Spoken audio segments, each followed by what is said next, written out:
Durant ce cours, nous allons continuer avec l'étude des mouvements de la première partie de la forme de la lance.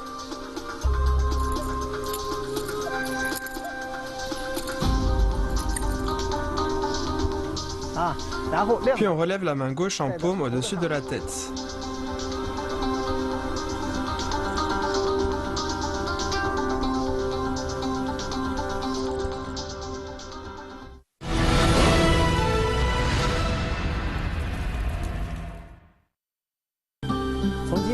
Pour ce cours, on commence avec l'étude du premier mouvement, piquer en bas avec les pieds joints. La main droite tient la lance, la main gauche l'empoigne et la relève. La main droite empoigne le manche, on place la lance à hauteur de poitrine et en même temps on décale le pied gauche à gauche. On rabat, on joint les pieds et on pique vers le bas. Bien, je refais une fois.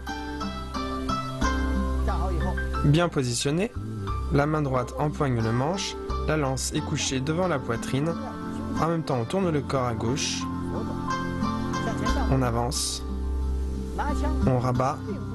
Et on pique en bas avec les pieds joints.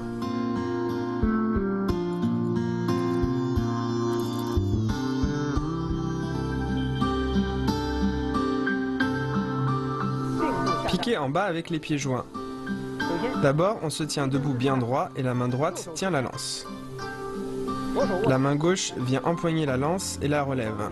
La main droite empoigne le manche, c'est-à-dire ici. Le bras gauche s'ouvre naturellement et on se tient bien droit. On lève la lance à hauteur de poitrine, puis on tourne le corps à gauche, on avance et on pique. Piquer en bas avec les pieds joints. La lance est courbée vers le bas. Bien, refais-le.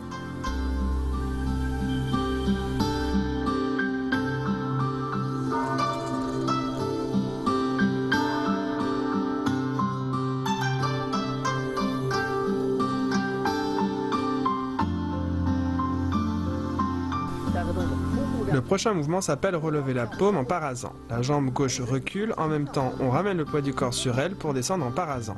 Puis on lève la main gauche, on regarde à droite, paume relevée en parasant. Bien, je refais.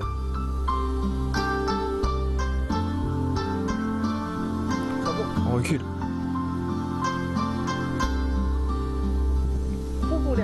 Le deuxième mouvement, relever la paume en parasant.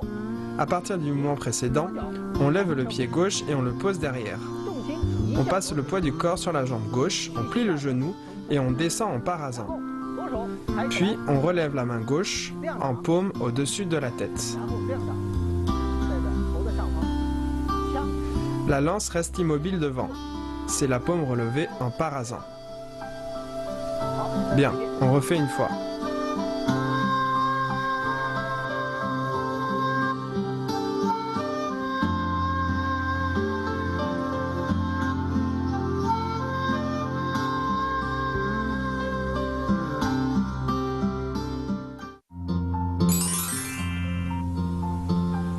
Piquer en bas avec les pieds joints. Le piquage est la principale technique d'attaque de base.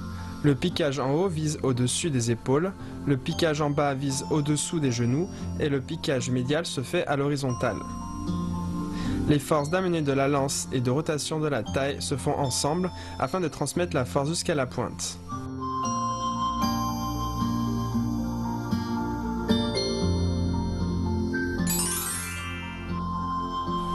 Relevez la paume en parasant. Lors du parasant, la jambe gauche est tendue, le pied bien à plat au sol et on transfère le poids du corps sur la jambe gauche. On redresse le tronc et la tête et on regarde en direction de la pointe.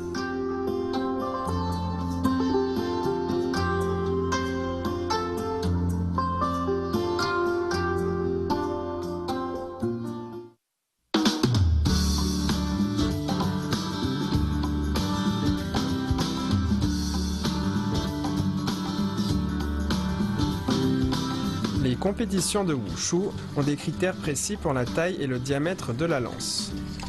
D'abord, la lance ne doit pas dépasser la personne les bras levés, du bas des pieds au bout des doigts. Ensuite, la houppe doit faire au moins 20 cm.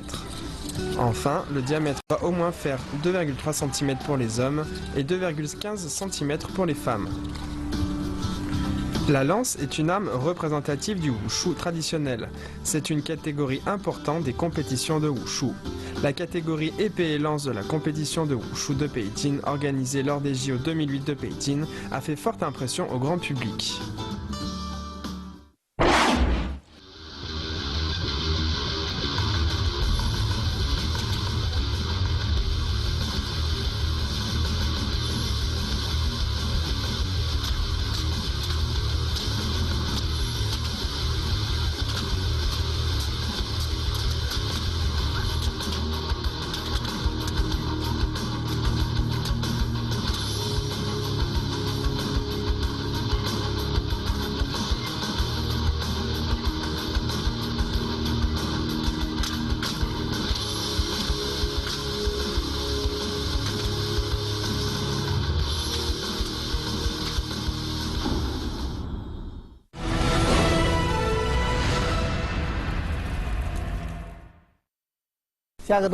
Le prochain mouvement, avancer, barrer, rabattre et piquer.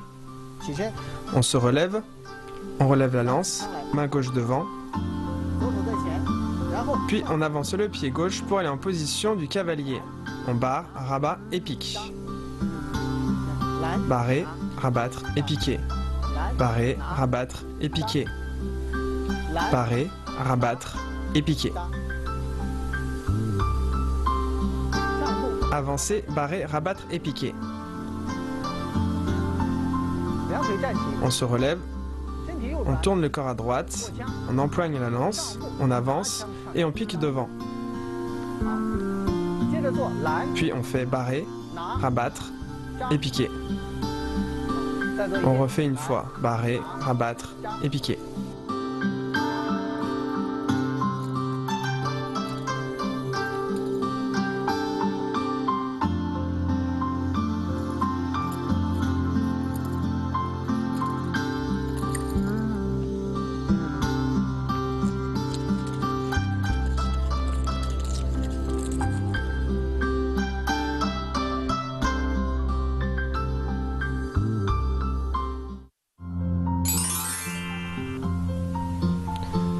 Barrer et rabattre se font avec énergie, en combinant la force du bras droit avec celle de la taille.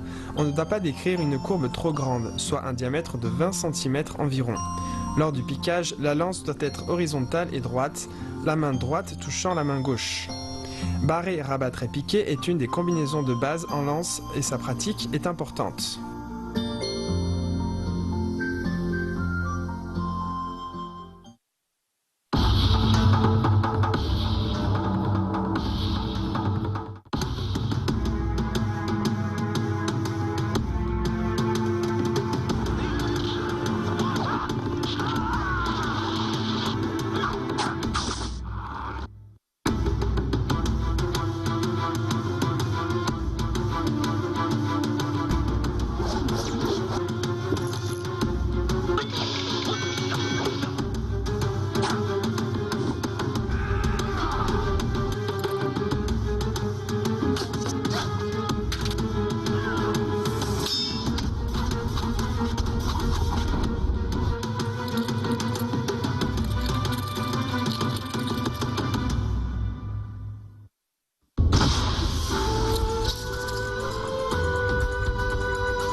En bas avec les pieds joints.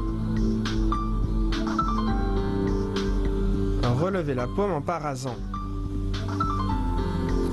Avancer, barrer, rabattre et piquer.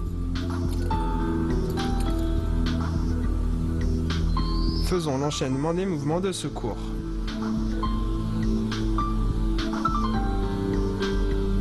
Le piquage doit être horizontal, droit et la force doit atteindre la pointe.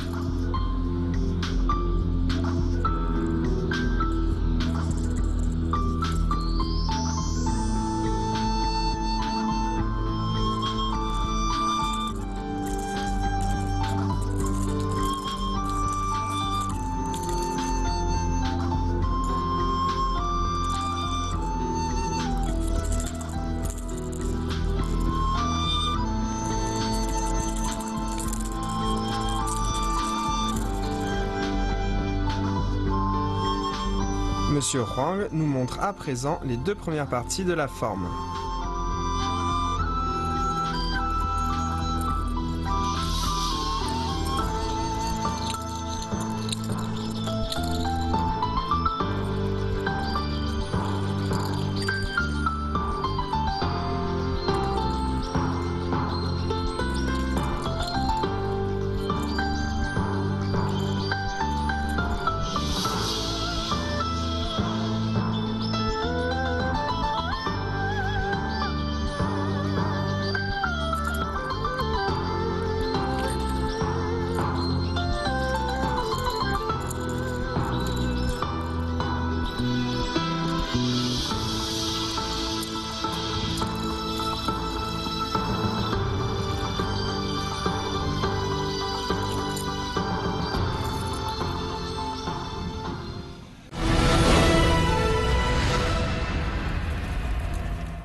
Regardons maintenant l'ensemble des 4 parties de la forme de la lance.